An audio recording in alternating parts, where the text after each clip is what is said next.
मुद्रा में 100 रुपए की गिरावट के बाद दुकानदार इंडियन करेंसी लेने में आनाकानी कर रहे हैं, जिसकी वजह से आम लोगों को परेशानी का सामना करना पड़ रहा है। जुगबनी बाजार के कुछ लोगों का कहना है कि दुकानदार आनाकानी कर रहे हैं, जबकि दुकानदारों का कहना है कि नेपाल इलाके में भारतीय नोट चलाने में दिक्कत हो रही है। बता दें कि पहले भारत का 1000 रुपया नेपाल के 1600 रुपए के बराबर होता था। भारतीय मुद्रा में 100 रुपए की गिरावट के बाद अब 1500 रुपए हो गया है। इस खबर पर और अधिक जानकारी दे रहे हैं संवाददाता सतीश कुमार। यहाँ के व्यापारियों द्वारा भारतीय रुपया नहीं लेना, ये तो बहुत बड़ा अपराध है। ये राजद्रोह से कम नहीं है। तो ले रहा कि नहीं ले रहा? नहीं, लेने से कतरा रहा है। और किसी को भी देने के बाद वो नानुकुर करता है, ज्यादा लेता तो है, बदमाशी करता है। लेकिन ऐसी कहानी जो सीधे तौर पर राजद्रोह होगा, क्योंकि इंडियन क्षेत्र में, भारतीय क्षेत्र में, यह जो जोगबनी का इलाका है वो भारतीय क्षेत्र है और इस इलाके में भारतीय रुपए लेन देन में भी जो है दुकानदार आनाकानी करते हैं। आखिर पूरा क्या मामला है?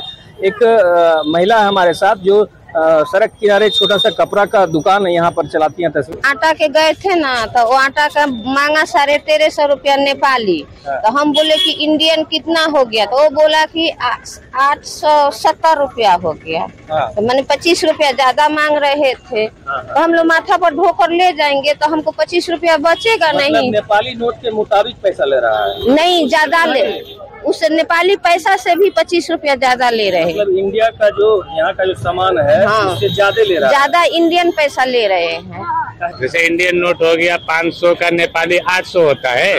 तो यहाँ पे देने के बाद तो क्या करता है, वो लोग 750 में मांगता है, नहीं तो नहीं लेंगे बोलता है। अब जो इंसान एक सर सामान लेने आया है तो वो लोग तो बेचारा मजबूर हो जाता है यहाँ। खैर ठीक है, ले लो। जैसे अभी हमने 20,000 का खस्सी कीना और इंडियन नोट दे रहे थे तो वहाँ बोलता है 1500 में लेंगे। कहाँ पे? ये थोड़ा नेपाल से, ये 1 किलो भीतर नेपाल में ही। हाँ, भारत क्षेत्र में तो अभी एक महिला आपको बता ही दिया कि ऐसा ऐसा हिसाब है। अब हमने तो अभी दुकान में खरीद किया ही नहीं है ना, तो इसलिए अब ये चीज तो हमको मालूम नहीं है भारत में क्या हो रहा है, लेकिन नेपाल में हमारा ये प्रॉब्लम है। नेपाल में जी, मेरा नाम मोहम्मद जियाबुल है। यहाँ के लोगों को काफी परेशानी का सामना करना पड़ रहा है। सतीश कुमार, न्यूज़ 18, भारत नेपाल सीमा, जोगबनी अररिया। नेपाल में भारतीय मुद्रा में 100 रुपए की गिरावट के बाद दुकानदार इंडियन करेंसी लेने से आनाकानी कर रहे हैं, जिसकी वजह से आम लोगों को परेशानी का सामना करना पड़ रहा है। जोगबनी बाजार के कुछ लोगों का कहना है कि दुकानदार आनाकानी कर रहे हैं।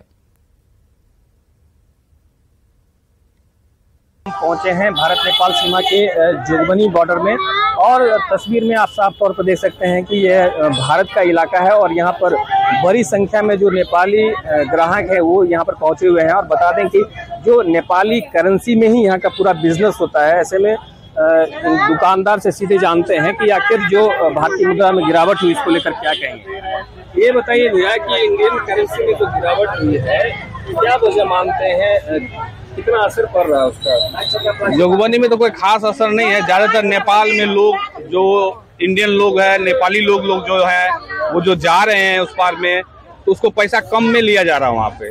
क्योंकि हमारे जैसे 1000 रुपया अगर इंडियन है तो 1600 अपना नेपाली होता है, 1600 नेपाली होता है, तो उसको 1500, 1550 मोनोपोली नेपाल में खास करके हो रहा। हमारे जो अंदर हमारे जोगबनी में जो 1000 का 1600 होता है तो हम लोग 1600 ही ले रहे हैं नेपाल से। ये बताइए कि जो इंडियन करेंसी में थोड़ा जो गिरावट हुआ है, हाँ, इसके बारे में क्या जानती हैं आप? यहाँ पर कोई दिक्कत हो रही है आपको? वाला पूछो, मानो हिंदी सारे समझ नहीं सर, हमको तो नहीं दिक्कत होती है। बता रहे हैं कि नेपाल में इंडियन नोट की दिक्कत है वहाँ पर। हमारे घर तो नहीं होता है क्योंकि मेरे हस्बैंड अपना करवा लेते हैं तो इंडियन है और ATM से निकल जाता है। इंडियन पैसा के लिए दिक्कत नहीं हमको होता है। क्या हम बताएं? हाँ, यहाँ जो खरीदारी करने के लिए आते हैं तो यहाँ कौन सा नोट ले रहे हैं? नेपाली देती हूँ। नेपाली जी, नेपाली करेंसी यहाँ दे रही हैं आप? जी। तो दुकानदार है उनका साफ तौर पर कहना है कि यहाँ पर अधिकांश जो बाजार है वो नेपाली करेंसी पर ही निर्भर करता है। हाल साइड में काफी परेशानी का सामना लोगों को करना पड़ रहा है। सतीश कुमार, न्यूज़ 18, भारत नेपाल सीमा, जोगबनी अररिया। भागलपुर में श्रावणी मेले को लेकर जिला प्रशासन की तैयारी अंतिम चरण में है। श्रावणी मेले में महज कुछ ही दिन बचे हैं। ऐसे में भागलपुर जिला प्रशासन की ओर से सुल्तानगंज के नमामि गंगे घाट पर श्रद्धालुओं के लिए पंडाल का निर्माण कराया जा रहा है। शिव भक्तों को सभी प्रकार की जानकारी आसानी से मिल सके, इसके लिए टूरिस्ट इंफॉर्मेशन सेंटर बनाया जा रहा है। साथ ही अस्थायी स्वास्थ्य केंद्र का भी निर्माण कराया जा रहा है। कांवरियों के सुरक्षा को लेकर गंगा घाट पर सीसीटीवी लगाए गए हैं। मौके का जायजा लिया है हमारे सहयोगी विकास कुमार सिंह ने। श्रावणी मेले में महज कुछ ही दिन शेष बचे हैं। ऐसे में भागलपुर जिला प्रशासन की ओर से तैयारी भी अंतिम चरण में पहुंच गई है। इस वक्त मैं सुल्तानगंज अजगैबीनाथ गंगा तट पर हूं और तस्वीरों में आप देख सकते हैं कि किस तरह से भागलपुर जिला प्रशासन की ओर से जो तैयारी है वो की जा रही है। हालांकि तैयारी चरण में पहुंच गई है। यह जो है पंडाल का निर्माण कराया जा रहा है। यहाँ पर सांस्कृतिक कार्यक्रम का आयोजन होगा और ठीक इसके सामने जो है कांवरिया श्रद्धालुओं के लिए शिव भक्तों की बैठने की व्यवस्था की गई है। इस बार जो है पूरे 2 माह तक श्रावणी मेला चलेगा, तो ऐसे में काफी संख्या में श्रद्धालुओं की पहुंचने की उम्मीद है। तो जिला प्रशासन की ओर से अतिरिक्त व्यवस्था भी की जा रही है। शिव भक्तों को परेशानी ना हो, इसके लिए जो है यहाँ पर अस्थायी रूप से प्राथमिक स्वास्थ्य केंद्र की व्यवस्था की गई है और साथ ही टूरिस्ट इंफॉर्मेशन सेंटर भी बनाया जा रहा है, ताकि जो शिव भक्त यहाँ पर पहुंचेंगे वो आसानी से सूचना प्राप्त कर सकेंगे। किस तरह से तैयारी की जा रही है और कितनी तैयारी अब तक हो गई है? तैयारी करीब 80% हो गई है। अभी 10-20% फिनिशिंग का काम बाकी है। कांवरिया श्रद्धालुओं के लिए हम पूरी व्यवस्था कर रहे हैं तंत्र के साथ मिलकर। और यहाँ पे जो वीआईपी अतिथि आने वाले हैं ओपनिंग सेरेमनी के लिए, उनके लिए भी वीआईपी लॉन्च बना हुआ है। जैसे 2 महीने के अभी श्रावण है, तो उसके लिए भी कल्चरल शोज हर शाम को चालू रहेंगे। उसके लिए बैठने की व्यवस्था लोगों के लिए की गई है और जो आर्टिस्ट आने वाले हैं बड़े बड़े, उनके लिए कल्चरल शोज जो है उसके ग्रीन रूम की तैयारी को अंतिम रूप दिया जा रहा है। जी एकदम आप समझिए पूरा ही हो चुका है सर। हम आपको बता दें कि देखिए ये जो तैयारी है वो अंतिम चरण में है जिला प्रशासन की। और जो है मात्र 4 दिन जो है श्रावणी मेले में शेष बचे हैं, तो ऐसे में भागलपुर जिला प्रशासन की जो तैयारी है वो अंतिम चरण में पहुंच गई है। कांवरिया श्रद्धालुओं को किसी भी प्रकार की कोई परेशानी ना हो, इसके लिए भागलपुर जिला प्रशासन की ओर से तैयारी तेज कर दी गई है। विकास कुमार सिंह, न्यूज़ 18 भागलपुर। सीतामढ़ी जिले में कई इलाके ऐसे हैं जहां बिना नाव के जिंदगी की कल्पना नहीं की जा सकती। इलाके में पुल नहीं है तो लोगों की पूरी जिंदगी नाव पर टिकी हुई है। सीतामढ़ी के रुनी सैदपुर प्रखंड का रक्सिया गांव की कहानी कुछ इसी तरीके की है। नदी में जब पानी कम होता है तो लोगों की जिंदगी बांस के चचरी पर टिकी होती है, तो वहीं जब नदी में पानी का बहाव तेज हो जाता है तो चचरी पानी में बह जाती है। उसके बाद लोगों को पूरी तरीके से नाव पर निर्भर रहना पड़ता है। हजारों की आबादी पिछले लंबे अरसे से नदी पर पुल की मांग कर रही है। के रुनीसैदपुर प्रखंड के रक्सिया गांव के समीप और रक्सिया गांव से बागमती नदी गुजरती है और यह इलाका बाढ़ प्रभावित क्षेत्र में आता है। और आपको तस्वीर हम दिखलाने की कोशिश करते हैं कि यह बागमती नदी के उस तरफ रक्सिया गांव पड़ता है और लोगों को प्रत्येक दिन अपने काम को लेकर रुनीसैदपुर प्रखंड मुख्यालय में आना जाना पड़ता है। ऐसी परिस्थिति में जब बाढ़ के हालात नहीं होते हैं तो स्थानीय लोगों के द्वारा यहाँ पर चचरी का निर्माण करा दिया जाता है, ताकि चचरी के जरिए लोग आसानी से नदी को पार कर सके। लेकिन जब बाढ़ की स्थिति आ जाती है तब लोगों को नाव का सहारा लेना पड़ता है और नाव के जरिए जिंदगी को दांव पर लगाकर लोग नदी पार करते हैं। अक्सर घटनाएं होती है और लोगों को जान भी गंवाना पड़ता है। तो आप तस्वीर देख सकते हैं, स्थानीय लोगों की पुरानी मांग रही है कि यहाँ पर एक पुल का निर्माण करा दिया जाए, ताकि जो लोगों की जिंदगी है वह काफी बेहतर तरीके से गुजर सके। लेकिन सरकार के द्वारा उन मांगों पर विचार नहीं किया जाता। हमारे साथ ग्रामीण है, बताइए क्या परेशानी होती है? परेशानी तो यहाँ सर मतलब ऊपर से लेकर नीचे तक सारी परेशानी नाव से ही पूरी करनी पड़ती है। और राशन से लेकर के जितना भी सामान लेना हो तो एक नमक के लिए भी नाव पार करके हम लोग को आना पड़ता है। और ऐसी परिस्थिति में कई मरतबा यहाँ पर नाव का दुर्घटना भी हो चुका है, कई जाने जा चुकी है, कई विद्यार्थी भी जा चुके हैं पढ़ने के लिए, बच्चे इधर ही से जाते हैं। तो एक ही गांव नहीं सर, रक्सिया के अलावा इधर भगौनी है, शिवनगर है, कई गांव इस बीच में आते हैं और इसको आने के लिए बगैर बताइए क्या कहना है? यहाँ पर जैसे हम माल खरीदने के लिए आए हैं, नदी पार होके आना जाना बड़ा भीड़ा होता है। अच्छा जी, बराबर आना पड़ता है? जी, बार बार आते हैं। बघौनी, शिवनगर, रक्सिया इस सब में घूमते हैं ना, बड़ा पर्मनल होता है, इसलिए खरीदारों के भी 10-5 रुपया दे के पार होना पड़ा। तो आप तस्वीर देख सकते हैं सीतामढ़ी के रून्नीसैदपुर प्रखंड के रक्सिया गांव की क्या तस्वीर है और लोगों का दर्द क्या है, इसको समझा जा सकता है। साल में तकरीबन 4 महीने लोग यहाँ जल कैदी की भूमिका पे रहते हैं। नाव के बिना उनकी जिंदगी की कल्पना नहीं की जा सकती और सरकार है कि पुल देने को तैयार नहीं। राकेश रंजन, न्यूज 18 सीतामढ़ी। नालंदा जिले की पुलिस अकादमी राजगीर में आज दीक्षांत परेड समारोह आयोजित किया गया, जहां 2020 बैच के कुल 213 सार्जेंट मेजर को डीजीपी आरएस भट्टी ने शपथ ग्रहण दिलाई। बता दें कि 3 सालों की कठिन प्रशिक्षण दिया गया। उसके बाद इन सभी सार्जेंट मेजर को पासिंग आउट परेड आयोजित कर शपथ ग्रहण कराई गई। इधर पासिंग आउट में भाग लेने के बाद सभी सार्जेंट मेजर को विभिन्न जिले के पुलिस लाइन में पदस्थापित किया जाएगा।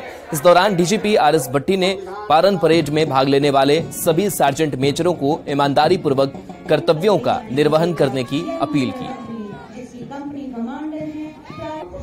स्पेसिफिकली समझना चाहिए कि मुझे करना क्या है, और इसके लिए चाहे तो आप अपने वरीय पदाधिकारी से समझ सकते हैं। बहुत कम लोग हैं, जब मैं बात करता हूं पदाधिकारियों से, वरीय पदाधिकारियों से भी, तो उनको ये समझ उतना उन्होंने ध्यान नहीं दिया होता कि उनको करना क्या है, स्पष्ट रूप से व्यवहारिक रूप से क्या अपेक्षित है उनसे।